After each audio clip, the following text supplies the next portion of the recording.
Le génie civil, les aménagements agricoles, la réinstallation des populations, voilà les trois axes de la visite du site du barrage de Kandaji par le tout nouveau représentant résident de la Banque mondiale au Niger. Briefé par le maître d'œuvre sur les progrès physiques et financiers de la réalisation de l'ouvrage, le représentant résident de la Banque mondiale au Niger, en compagnie du président du conseil d'administration, du directeur général de l'agence du barrage de Kandaji ABK, le maître d'œuvre et leurs collaborateurs se sont ensuite transportés au niveau du site pour tâter du doigt l'avancée significative des travaux appréciés par le représentant résident de la Banque mondiale au Niger. À mon niveau, je ne suis pas un ingénieur et pas un spécialiste en barrage, mais à mon niveau, je suis très content qu'on puisse avoir toutes ces conversations et mettre les problèmes sur la table et en discuter. Et je crois que c'est ça la clé pour le succès du projet. Tout est en place pour vraiment avancer après la première phase, aux deuxième phase, etc., pour vraiment mettre les travaux à échelle et réaliser les travaux de construction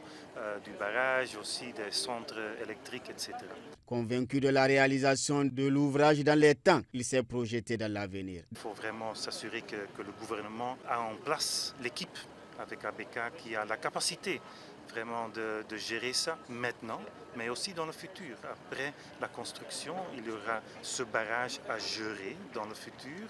C'est une expertise très spécifique qu'il faut et le renforcement des capacités d'ABK, ça paraît certainement être un autre point de beaucoup d'intérêt pour nous.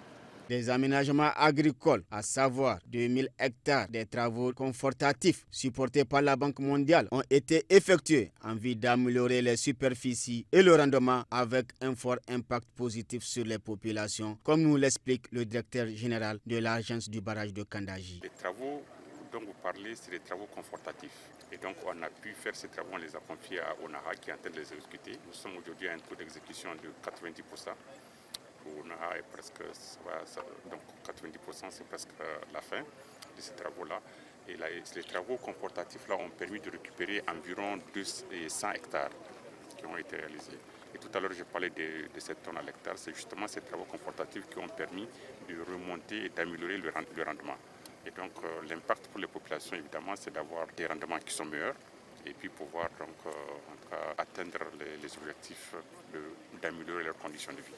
Le représentant résident de la Banque mondiale au Niger, après les amples explications reçues, a ensuite visité un magasin de la coopérative de Gabou pour se rendre compte de l'amélioration de la productivité. Enfin, la délégation a mis le cap sur le village de Senguilé, qui reçoit des populations réinstallées pour s'enquérir de leurs conditions de vie. Des populations satisfaites de la qualité de vie désormais acquise. Toutefois, elles n'ont pas manqué de décliner certaines doléances. Dans un langage aussi franc et sincère que celui des populations, le représentant résident de la Banque mondiale au Niger s'est prononcé en ces termes par rapport à ce qu'il a entendu. L'expérience du village ici est très importante. Il y a aussi beaucoup d'autres villages qui doivent être créés, qui auront une réinstallation. Pour ces villages qui vont être réinstallés, c'est important d'apprendre de vous, de votre expérience. Je vous souhaite le mieux et de mon niveau, comme représentant de la Banque mondiale, je vais essayer de faire en sorte que les problèmes avec la réinstallation soient résolus. Nous allons discuter avec ABK, le gouvernement, pour pousser, pour faire les choses bien pour tout le monde. En somme, toutes les voix des parties prenantes, à commencer par la Banque mondiale, principal partenaire financier du programme Kandaji, s'accordent sur l'essentiel, à savoir conjuguer les efforts pour la concrétisation de ce vieux rêve du Niger à l'horizon 2025, conformément à la volonté du président de la République, chef de l'État Mohamed Bazoum, traduite en acte par le tandem PCA, directeur général de l'agence du barrage de Kandaji, et leur staff qui ne ménagent point leurs efforts, encore moins leur énergie, pour que le barrage de Kandaji soit une réalité au profit du bonheur exclusif des populations nigériennes et du développement durable du Niger.